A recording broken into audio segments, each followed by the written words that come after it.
welcome to the channel. This is Go Gretty and welcome to the Porsche eSports Challenge USA round number 4. Tonight we are in the Porsche 962C Group 1 car and we're at the Daytona Raceway using the infield course, and it is my final chance to try and get those big points that I need to possibly move on to Indianapolis, Indiana. Can I do it? I have to stick around, find out. Speaking of those big points, how many big points exactly do I need? Well, let's go look at the points and find out. And there I am. Let's go look over here in domestic rankings. I am sitting at 530 points. I need to crack the top 12. So who is 12th? Well, it is our Heck down here, Robbie Heck. He is sitting at 618 points. So if we get rid of my lowest score, which is a 259, and find out what I need to tie him at 618, I need 347 points to tie him at 618, assuming, of course, he doesn't do better in the final round. And then I need one more point so I can actually be ahead of him, because every round I've tied somebody. So let's try and get ahead of old Robbie Heck here. So that would put me at 348 points that I need to break 618. That put me at 619 points. So I need 348 points. So a slight miracle is needed for this race, or a little bit of luck, or a lot of bit of both. Well, I'm going for a lot of bit of both and a one-stop pit strategy, because at 5X fuel, I believe I'm saving enough time by going all out that I could possibly make up a few positions. And then other than that, I'm just practicing a lot. So if we look here at my practice times, in time trial, I've been able to get down to a 129.914, which is within, well, if we look here, half a second, a little more than half a second from the top time trial time in the US. So that's a half second, but you know what? It's possible if you're within a half second. I don't feel it's possible. I'm usually a second and a half back. Within a half second, we might make something happen. So I've been practicing all week in real lobbies as well, just to make sure I got the tire wear feel down. Fingers crossed. Let's see how it goes. Lobby opens up and I get the lobby that I need. It is the top split, which means I've got to get a victory here in order to get the 300 plus points that I need in order to move into that 12th spot. So no easy task, because those 12 or 11 people you saw in front of me in time trial, well, they're all in this lobby. So not going to be easy in qualifying here. You can see I'm already a second half behind Stagger, who's in Q1. Break there just beyond that black sign up there on the fence line. Full throttle coming out of turn 1, heading towards turn 2, braking just before that second to last pole there on the left. Going to try and backside this corner, get on the gas early as possible. Miss my apex by a good 3 feet right there, but not much I can do about it. So I just got to keep my head down. You cannot make up for a lost corner behind you. It never works out. You got to focus on the next one in front of you. So I do that, get down into third. Again, backside this corner, hit it hard on the way out. Full throttle into the left-hander, brake there just at the start of the driveway. Second, drop it back up, shift it up into third gear. Again, pedal to the metal, coming out the other side. Decided to go with traction control in this race. Was actually about a half second faster with TC1 on, which is unusual. Usually I'm faster without traction control on. But after Quackadilly Blip beat me a few times, I looked at his replay. I was like, he's using traction control. So I gave it a try. So going through the chicane there, holding about 116, 17 miles an hour coming out the other side. Not my best chicane, but not my worst either. But I am picking up time on that 130.953, already 2/10 up after having a good chicane, which is what I needed. I might be able to move up a little bit closer towards that top 10 at the starting grid. Fingers crossed, crossed the line with the 130.650 something or another, which was a pretty good time for me, only 7/10 off my best time. So that does move us up to P13 to start the race. So we get done with the race intros, and we're sitting here and we're just waiting for these lights to come on. Everyone's sitting there with their e-brake on, just patiently waiting. And I'm sitting there, I've got my e-brake held on. I'm like, wait, what is this red button right here? What does that do? So I push that, and oh my goodness, we lose Quackadilly Blip. Rip Quackadilly. Get my first Gretty pass of the race. Server disconnect for him. Absolutely terrible, because he had really good race pace here. at Daytona. He was probably going to do pretty well in this race. So sad to see him go. But again, here we sit just waiting for the race to start. Everyone's just kind of sitting around looking at each other, not knowing really what to do. Again, I'm getting kind of tired of holding my e-brake, kind of wondering if we're actually even going to be able to start the race. The lights do come out. I floor the car, traction control 1, wait for him to go out and let it rip. Sinker gets a really good start, but then something happens to him. His tail lights come on and they're flashing like something was wrong. So I get past him, and I'm now into P10, so picked up 3 positions already. Now I ease onto the brakes, heading into turn 1, find a little gap, heading down in there, get hit from behind by Sinker. That pushes me into outlaw quadrant. And then we settle back in, and then Stagger comes in, hits me, and then, man, he finishes me off into the grass. So what happened there? Let's look at the start of this race from P1. Stagger here, our lead qualifier in first place, has an absolutely atrocious start coming off the line.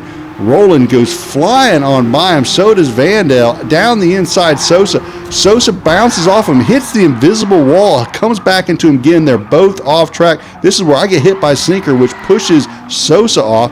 And then, I don't know what happens there, but Stagger just darts inside, takes out me in outlaw quadrant, and then just keeps on going.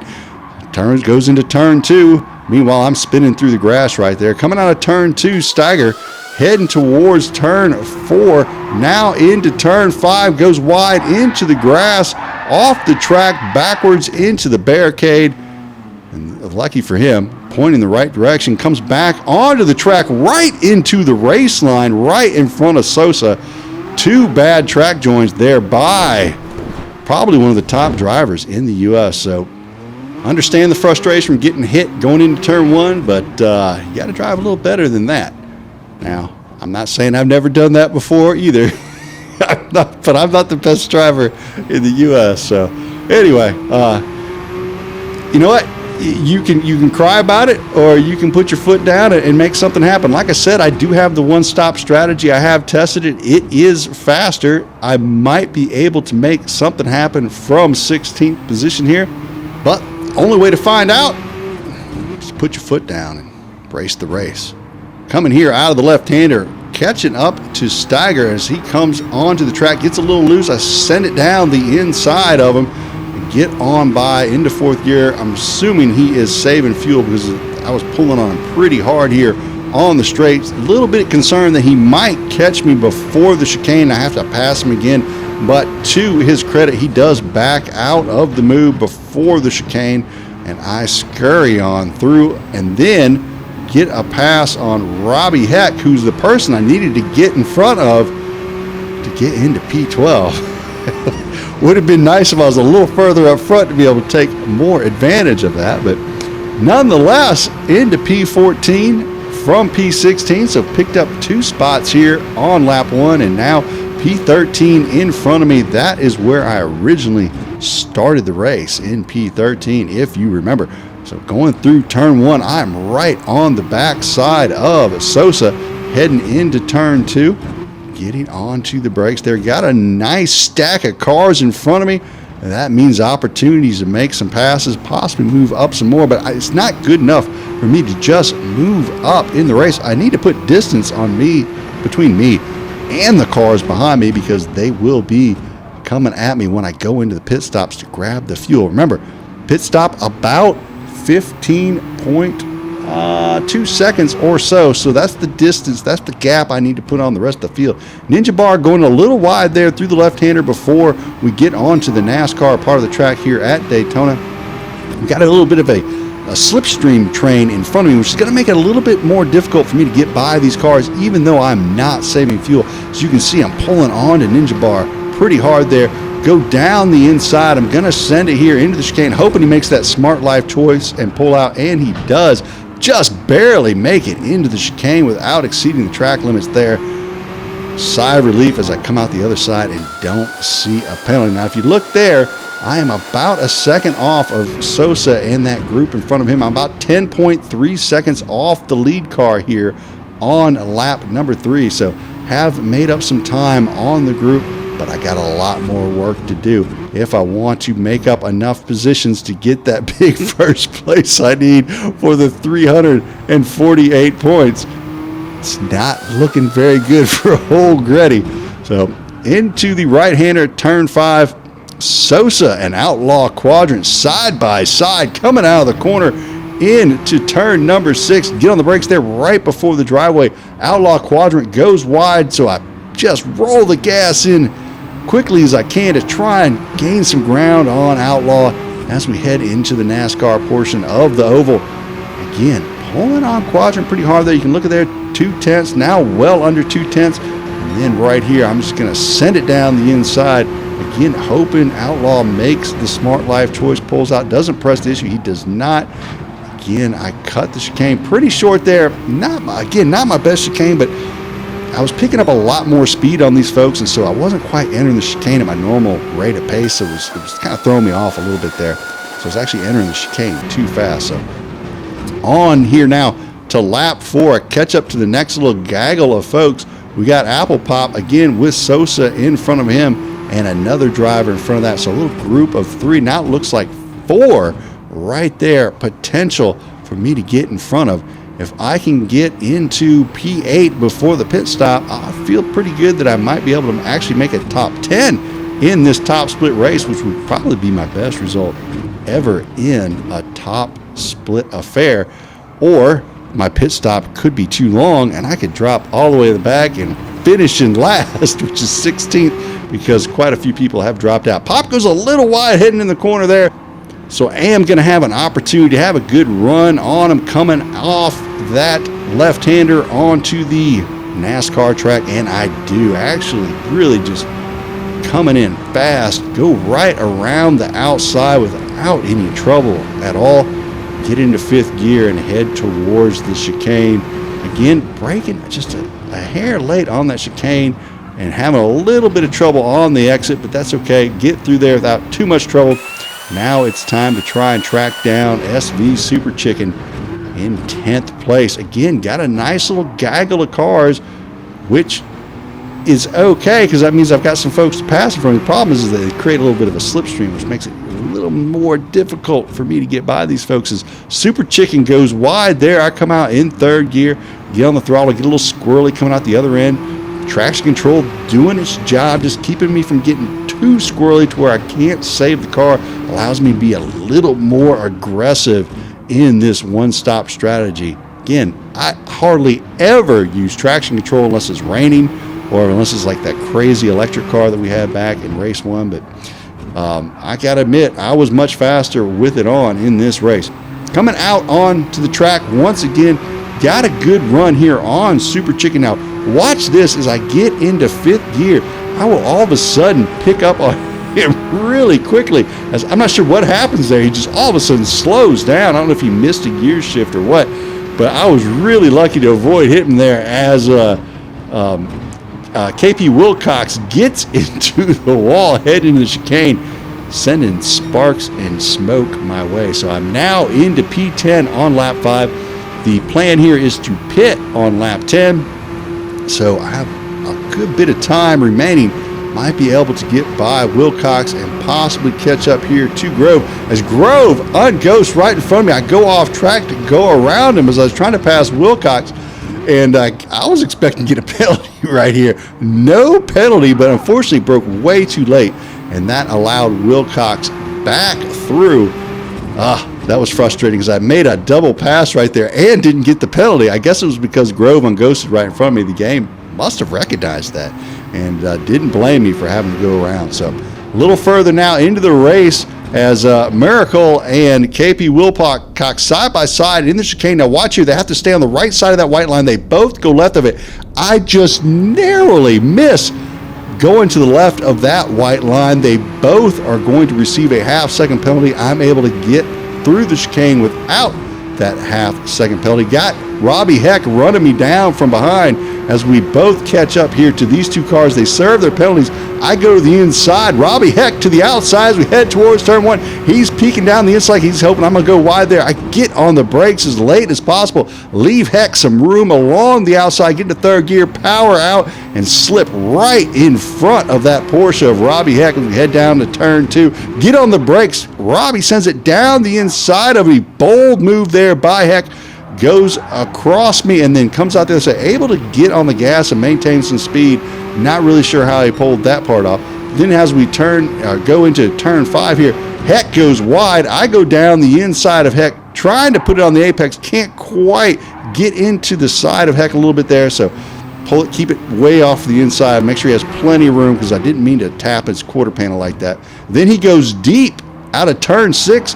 I'm down the inside of him on turn 6, come out the other side, and I got the run on him coming out. He hits the wall, and then somehow, I'm not really sure if I just shifted too early there or what, but boy, he came flying back at me like I was sitting still, so I wasn't going to fight it going into the chicane. Didn't want to waste any time doing that, so I brake early here, let him slip underneath me into the chicane, hoping maybe he picks up a penalty or something. He does not. Takes a really good chicane there. In fact, much better than I did.